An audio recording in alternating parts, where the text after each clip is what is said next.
ঈদুল আজহায় সাজ সাজ রব বঙ্গভবনের সদর দরজা থেকেই বিভিন্ন রঙের পতাকায় সাজানো হয়েছে পুরো এলাকা। দরবার হলের পাশেই অতিথিদের স্বাগত জানান রাষ্ট্রপতি মোহাম্মদ শাহাবুদ্দিন ও তার পত্নী। ঈদের শুভেচ্ছা বিনিময় পর্বের শুরুতেই ঢাকায় নিযুক্ত বিভিন্ন দেশের রাষ্ট্রদূতদের সাথে শুভেচ্ছা বিনিময় করেন রাষ্ট্রপতি।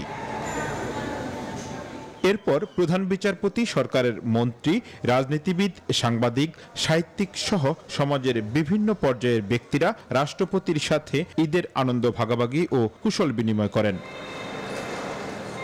রাষ্ট্রপতি শাহাবুদ্দিন সংক্ষিপ্ত এক বক্তব্যে দেশবাসীর প্রতি সমাজের ধনী গরিব সবাইকে ঈদের আনন্দ ভাগাভাগি করে নেওয়ার আহ্বান জানান। কেউ যাতে ঈদের আনন্দ থেকে বঞ্চিত না হয় সেই লক্ষ্যে সমাজের দারিদ্র্য পীড়িত ও সুবিধা বঞ্চিত মানুষদের সাথে ঈদের আনন্দ ভাগাভাগি করতে এবং তাদের পাশে দাঁড়াতে আমি দেশের বিত্তবান ও সচ্ছল ব্যক্তিবর্গকে এগিয়ে আসার আহ্বান জানাচ্ছি।